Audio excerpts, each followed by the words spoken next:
Real women murders, not fiction. Love women, don't kill them. Giving real women, unknown women, recognition to the world. Please support our channel and please subscribe.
Kadejah Michelle Brown is accused of shooting her husband, Jeremy Brown, to death. This happened in Mississippi Saturday morning over the weekend. Now, according to investigators, they got into an argument about him not cooking for the kids before he had to go to work, among other things. That argument turned physical and ended with the fatal shooting, which played out on a Facebook Live stream.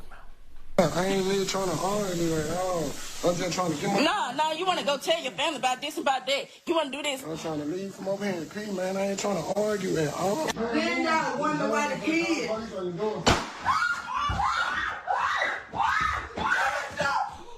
A tragic reminder that men are also or could be victims in domestic violence, but we have to watch and see what happens and what plays out in this investigation.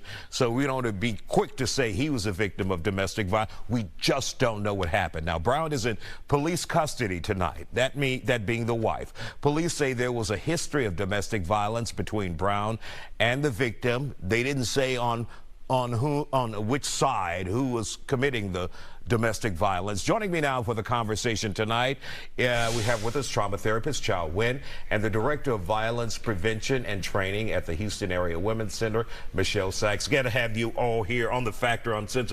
You know, and I listened to that video, and we all listened, and in all honesty, you hear her say, I didn't know there was a gun in the chamber, and you hear her say, there was something else you said. I didn't mean to pull the trigger. Well, but it's just, it's like we have to figure out what happened here. We just don't know the details yet. But we do know a couple of things, Isaiah. There is a predictor. There was a gun in the house and a history of domestic violence. Someone's going to die with a gun and a history of domestic violence. Whether the perpetrator was the wife or the husband, now we've got a family that's destroyed, kids who have lost one or both of their parents potentially. But you're right, it could go both ways. Was the woman a victim in this case, and she perpetrated this crime out of self-defense? We know of a lot of justified homicides. There are a lot of women coming out of the prison system killing their intimate partner or spouses because of that history. So we don't know everything quite yet. And we lost a video where we could see maybe what was happening, but we only hear audio. So what did you ascertain from that audio when you heard it? Well, I think when she's saying that she didn't mean to, right? She didn't mean to pull the trigger. I think it's stating that she had it, right? That she had the gun. But, you know, as Chow was saying, what we know now is that if there's a firearm in the house and there's domestic violence going on, it can be up to like 500 times as likely that, like she said, someone's going to die. There is going to be a homicide. And it's typically the victim. And when you guys, they throw in social media, and they're on display for the whole world to see, and they know this.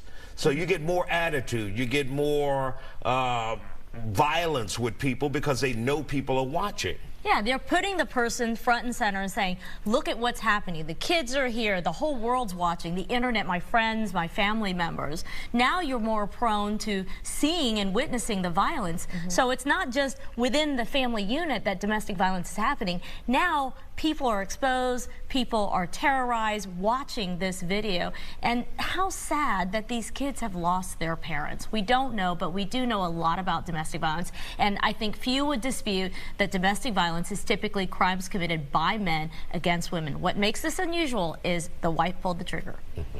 So how do you help these children recover from this, Michelle? This is a tough road that they have to take. Yeah. No, it's definitely going to take a lot of counseling, a lot of therapy, and a lot of support. You know, again, we don't know what the situation is. They've lost one parent. The other one's, you know, been arrested. So hopefully there's family that can, you know, that can come in and we talk about adverse childhood experiences. Look, I'm a trauma therapist. When you are in a family where you witness domestic violence, you can either become a perpetrator yourself or you become a victim. That cycle perpetuates. It repeats itself in the future. Very scary prospect. And really quick for both of you, when we took a look at what they were arguing over, it was almost frivolous to what we cover typically. You know, there is some violence, there's something ugly going on in the family where one family member pulls a trigger on another. But they're arguing, what we heard is him not coming home, cooking for the kids before he goes to work. Yeah, there was probably a history of other things going on. That was probably that's what that argument was about, child. That's what they put on social media, and that's what they streamed live. It was almost frivolous. Yeah, it's really unfortunate. Clearly there was something else going on there, right? And there's a history, like you guys said. The history right there, and then I think whatever it is that led to it, right? The decision to even put this on Facebook Live, you know, was it a cry for help? Was it, like Chow was saying, to expose it, right? So that other people knew what was going on. It may seem frivolous to us, but again, we don't know what was going on in that house. And Isaiah, I hope that when your viewers are watching and they go, oh my gosh, this woman shot her husband, that at least they know that these things are serious. Guns in the house make you more prone to dying, and that there is help out there. We are talking about it in your very big form. You know, Michelle works at the Houston Area Women's Center. I'm a trauma therapist. There is help and there is hope to get out of this cycle of violence. All right, ladies, thank you for joining us here on The Factor.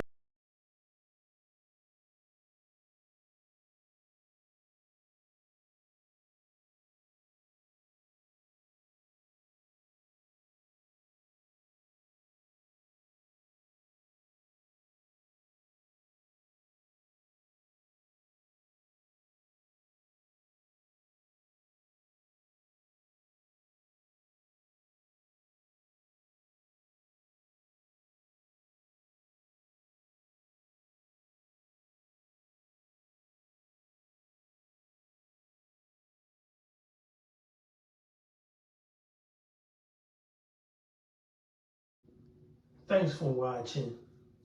We appreciate you. Please subscribe.